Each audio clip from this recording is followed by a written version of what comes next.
జీవితంలో మనం అన్నిట్లో బెస్ట్గా ఉండవలసిన అవసరం లేదు. మనం కోరుకున్న దానికోసం బెస్ట్గా ప్రయత్నిస్తే చాలు. సాఫీగా సాగిపోయే జీవితం కోసం ప్రార్థించకు. కష్టాలను తట్టుకుని నిలబడే జీవితం కోసం ప్రార్థించు. ఇదే ఇప్పటి లోకం తీరు. ఎంత చేసినా ఏం చేశావు అంటారు. చేసిన సాయం మరచి చెయ్యలేని సహాయాన్ని గుర్తుంచుకుంటారు. మమకారం పంచడానికి తెరవని నోళ్లు వెటకారానికి మాత్రం ముందుంటాయి. బంధం అన్నది అందమైన పుస్తకం లాంటిది. పొరపాటు అనేది అందులో ఒక పేజీ మాత్రమే. ఆ ఒక్క పొరపాటు జరిగితే సవరించాలే కానీ మొత్తం పుస్తకాన్ని చించెయ్యకూడదు. జీవితం ఎంత ఇబ్బందిగా కనిపించినా మన సక్సెస్ సాధించగలిగే విషయాలు ఏవో కొన్ని మిగిలే ఉంటాయి. ఒక బాధ 100 సంతోషాలను దూరం చేయగలదు. అదే 1000 సంతోషాలు కూడా ఒక బాధను దూరం చెయ్యలేదు. అందుకే మనం ఆలోచించాలి. ఒకరిని బాధ పెట్టడం క్షణాల్లో పని. అదే సంతోష పెట్టడం మాత్రం మనం తరం కాని పని. అందుకే మన మాటలు, పనులు ఇతరులను సంతోషపెట్టేలా ఉండకపోయినా పర్వాలేదు, కానీ ఇతరులను బాధ పెట్టేలా ఉండకూడదు. ఎవరైనా నిన్ను చిన్నచూపు చూస్తే చూడనివ్వు. అది వాళ్ళ ఆలోచన తీరు ఏమిటో బయట పెడుతుంది తప్ప నువ్వేమీ తక్కువ అవ్వు. స్థాయిని చూపేవారిని ఇంటికి పిలవకు. మర్యాద ఇవ్వని వారి ఇంటికి వెళ్ళకు. వ్యక్తిత్వం లేని వారితో ఏమీ చెప్పకు. విలువ ఇవ్వని వారితో ఏమీ మాట్లాడకు. నోరు అదుపులేని వారికి ఏమీ చెప్పకు.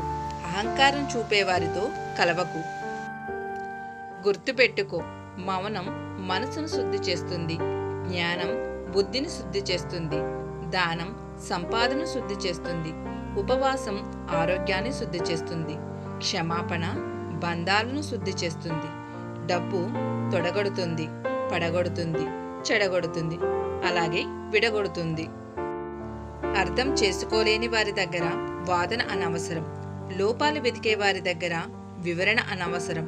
అర్హత లేనివారు అనే మాటలకు వేదన అనవసరం.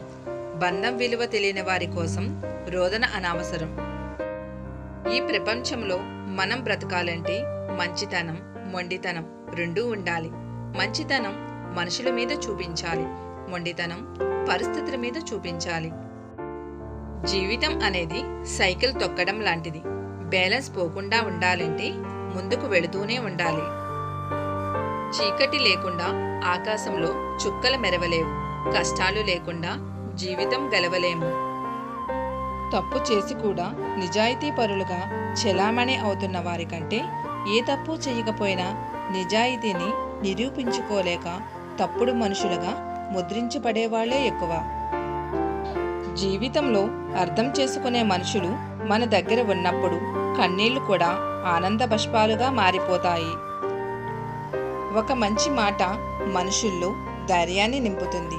అదే మాట మనిషిని పిరికివాణ్ణి చేస్తుంది. మన మాట పడిపోయిన వాడికి లేచి నడిచే ఉత్సాహాన్ని ఇవ్వాలి, కానీ పరిగెత్తేవాడిని పడేసేలా ఉండవద్దు. సాయం చేసే చెయ్య ఎంత గొప్పదో మంచి మాట మంచి సాయంతో సమానం. బురదలో కమలాన్ని, చంద్రుల్లో అందాన్ని చూడగలిగిన వాడే పాజిటివ్ థింకర్. బురదలో మల్లాన్ని, చంద్రుల్లో మచ్చని చూసేవాడే నెగటివ్ థింకర్. రెండూ మారవు. చూసే దృష్టికోణం, ఆస్వాదించే అనుభూతి వేరువేరు. ఉప్పుని కూరల్లో వేస్తే రుచి పెరుగుతుంది కదా అని పాలల్లో వేస్తే పనికి రాకుండా చేస్తుంది. పదార్థాన్ని బట్టి అవసరం, పనిని బట్టి ప్రాముఖ్యత ఉంటాయి. కనుక నువ్వెంత గొప్పవాడివైనా నీ అవసరం లేని దగ్గర నీవు మౌనంగా ఉన్నప్పుడే నీ విలువ పెరుగుతుంది. గర్వం ఒక్కటే చాలు జీవితంలో సర్వం కోల్పోవడానికి. ధైర్యం ఒక్కటే చాలు జీవితంలో దేనినైనా గెలిచి చూపించడానికి.